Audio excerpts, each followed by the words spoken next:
ରାଜନୀତିର ମାହୋଲ ସବୁଠି ଗରମ ହେଇଛି। ଆଉ ଅଳ୍ପ ଦିନ ରହିଲା ସାଧାରଣ ନିର୍ବାଚନ। ରାଜ୍ୟ ରାଜନୀତିର ଗୋଟେ ଚର୍ଚ୍ଚିତ ନିର୍ବାଚନ ମଣ୍ଡଳୀ ହେଲା ଆନନ୍ଦପୁର ନିର୍ବାଚନ ମଣ୍ଡଳୀ। ମାନେ ଆମେ ଯାହାକୁ କହିବା ଦଳଡିଆଁ ନିର୍ବାଚନ ମଣ୍ଡଳୀ। ନିଜର ନିଜତ୍ୱ କିଛି ନଥିବ।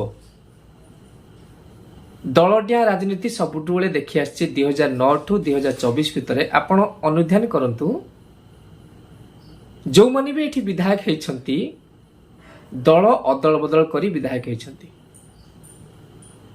ଆନନ୍ଦପୁରର ସମସ୍ତ ସଚେତନ ନାଗରିକ ଏବଂ ସମସ୍ତ ଭୋଟର ଭାଇ ଭଉଣୀକୁ ମୋ ତରଫରୁ ନିବେଦନ, ସଜାଗ ହୁଅ ମୋ ଆନନ୍ଦପୁରବାସୀ। ଯେଉଁମାନଙ୍କୁ ତଥାକଥିତ ରାଜନେତା କହୁଛନ୍ତି ସେମାନେ ଯଦି ନିଜ ଗାଁ ନିଜ ୱାର୍ଡରେ ୱାର୍ଡ ମେମ୍ବର ଠିଆ ହେବେ, ସେମାନେ ତାଙ୍କ ଛାତିରେ ହାତ ବାଡ଼ି କୁହନ୍ତୁ ସେମାନେ ଜିତିପାରିବେ ନା।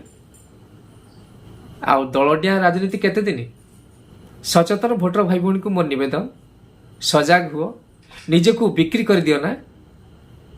ବିକ୍ରି କରିଦେଲେ ପୁଣି 5 ବର୍ଷ କାଟିବ।